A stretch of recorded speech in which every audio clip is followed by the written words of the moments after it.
Pangalawa, na kaya kami hindi ipoproklama at baka i-disqualify para kapag kami ay natalo, yung natalong Gabriela Party List, yun ang uupo. Kaya yun yung sinasabi namin, merong grave abuse of discretion si Comelec. Namimili na lang siya kung sino ang ipoproklama niya sa mga panalo. At ang pinagtataka ko dyan, nung nag-file itong mga petitioner sa Comelec ng parang urgent motion to resolve, pagkatapos nilang i-file, aba, may press con agad si Chairman George Garcia. Parang coordinated. Ngayon lang ako nakakita na may nag-file sa opisina, yung head of agency, doon agad. Kaya alam ko coordinated yan eh. Parang parang radio host ng boses pa lang. Matapang saka thought-provoking ideas by our three panelists and resource speakers. Thank you, Attorney Harold Respicio, Attorney Ferdy Topacio, and Chairman Ronald Cardema. Mga questions from the media, you're all welcome. Ang pinakamaaga kaninang umaga dito, si Mr. Dick Somintag ng Net25. Good morning. Unahin ko lang si Chairman Cardema. May we know the update nung petition for certiorari at saka writ of preliminary injunction sa Supreme Court pending your proclamation? Job Hunter.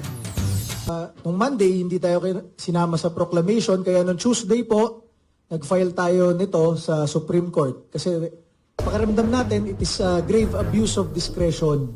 Kasi ang daming may kaso dyan sa Comelec, mga kasabay naming mga kongresista, party list, yung iba, ang kaso, malversation of funds, plunder, merong kaso sa CA pa si Congresswoman De Lima tungkol sa drugs, meron pang kaso sa citizenship, ang daming merong kaso dyan. Pero nung araw ng proklamasyon, ang nilagay ng Comelec, kaisa-isang very serious, yung sa amin, masabi ko sa inyo kung ano yung kinaso sa amin ng Kabataan Party List. Talagang kahit hindi kayo abogado, bobo kayo. Kinasuhan kami ng vote buying. Bakit daw? Nag-speech kasi ako noong 2019, sabi ko, kapag kami ay nanalo, lahat ng aming pondo sa aming magiging opisina ay iaalay namin pang serbisyo sa taong bayan. Wala kaming kukurakutin kahit piso. Yun yung statement ko sa speech ko. Kinasuhan ako ng Kabataan Party List ng vote buying. Sa dami-dami ng gobernador, kongresista, mayor at mga kalaban nila na tunay na naglalabas ng maraming pera, milyon-milyon tuwing eleksyon namimili ng boto. Ang kaisa-isang kinasuhan sa central office ng vote buying, kami na nangako lamang na ang aming magiging pondo ay ibibigay namin sa taong bayan. Gaano kahawsaw yung kaso na yon? At yun yung sinasabi ng Comelec na very serious, kaya kami nakahold ngayon. Pangalawa, ang pangalawang kaso sa amin ng Kabataan Party List. Nag-speech daw ako noong 2019, ang sabi ko, kapag kami nanalo sa Kongreso, dedebatihin namin kayo hanggang maubos kayo sa Kongreso. Mahilig tayo makipagdebate. Si Jim Paredes nga, sinugod natin sa EDSA para debatihin. Si Kaloy Zarate ng Bayan Muna, kadebate natin. Yun yung sinasabi ko, dedebatihin natin hanggang matalo kayo, hanggang maubos kayo sa Kongreso, katulad ni Bayan Muna natanggal.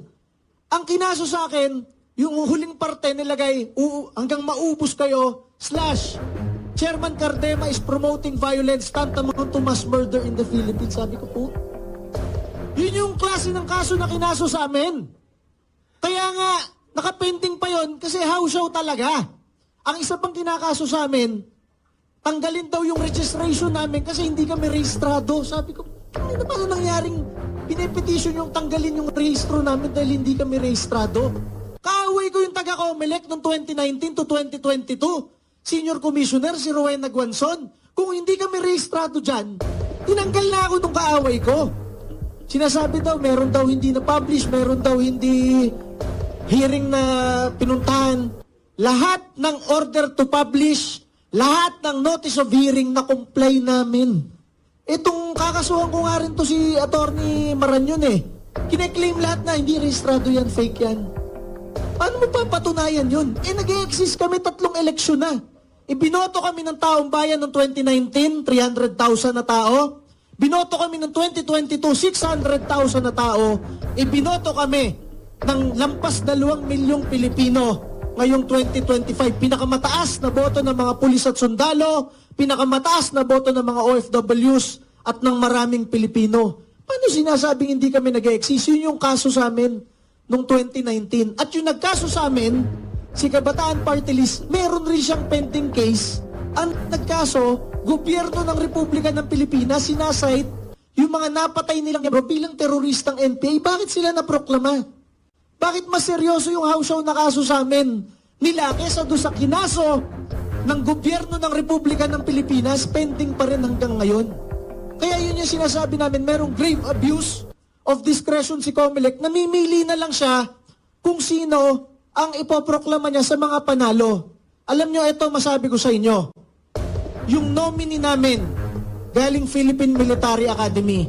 Yung isang nominee namin, galing Philippine National Police Academy. Sila ang kauna-unahan at pinakabata mula sa hanay ng mga sundalo at pulis na mauupo ngayon at ibinoto ng maraming Pilipino. Sinabihan ako ng intelligence officer kagabi, 2, na kaya kami hindi ipoproklama at baka i-disqualify para kapag kami ay natalo, yung natalong Gabriela Party List doon sa dulo, yun ang uupo. Ang masabi ko sa inyo, Comelec, ang sinabi ng Pangulong Bongbong Marcos kahapon, tapusin na yung mga business as usual na yan at mga pamumulitika sa mga ahensya. Kaya nga nagagalit. At kayo, ang huling na mulitika bago nagalit ang Pangulong Bongbong Marcos. Huwag nyo kaming isali. Meron kaming laban para sa bansang ito. Parang inyong mga anak at apo ay hindi ma-recruit ng NPA. Matindi yung laban namin ngayon. Laban dito sa mga makakaliwang grupo at sa teroristang NPA. Kauna-una ang taga-PNPA na uupo bilang kongresista, pinakabatang PMAyer na uupo bilang kongresista. Kayo ang pumipigil ngayon dahil akala ninyo, business as usual lang yan, party list lang yan.